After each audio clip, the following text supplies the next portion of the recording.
So here we have the Mini 5-door hatchback automatic on a 67 plate.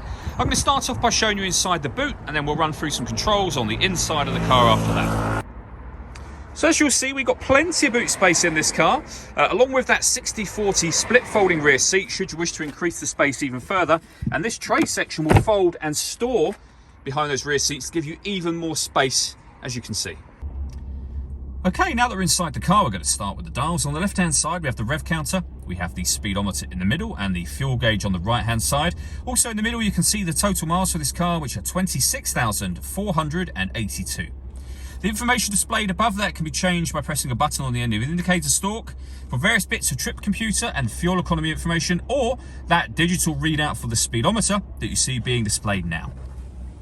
If we back out to the steering wheel, on the left-hand side we have speed limiter and cruise control, and on the right-hand side we have stereo and phone controls. The phone controls can only be used after such time as you pair the phone up, and I'll show you where that's done in just a moment. We have the minus paddle and the plus paddle over here. That is so that you can change gear manually with this automatic gearbox should you wish to.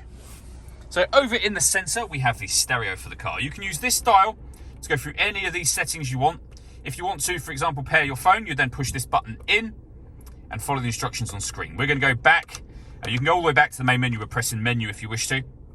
When it comes to radio, this car's got DAB, AM radio, as you can see just there, and you can also have FM.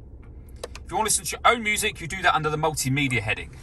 Nothing is connected or inserted at the moment, but you have got, as you can see, USB input and auxiliary input available to you. So plenty of ways overall in which to listen to your music in this car. We have the main volume for the stereo on the left-hand side. Working our way down, we have dual zone climate control. So you can adjust the passenger and driver temperatures. You can increase and decrease the fan speed. You can determine what direction you'd like the air to be distributed in. When you're happy with those settings, this button turns your air conditioning on and off again. Or hit auto. The car will now maintain those temperatures by taking control of the fan speed and the direction of the air.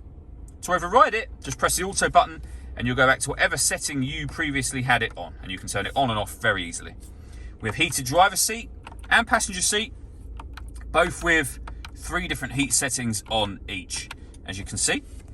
Below that, we can turn off the stop and start. This car is designed to cut out when it's stationary in traffic to save you fuel. The system is off when that light shows. That button will start and stop the engine. We can turn the traction control off. This one will put the car into sport mode, mid mode, which is your everyday driving, and green mode. And then finally we have the gear lever for the fully automatic gearbox, the auxiliary and USB inputs down the bottom just there, and a 12-volt charging socket just above that.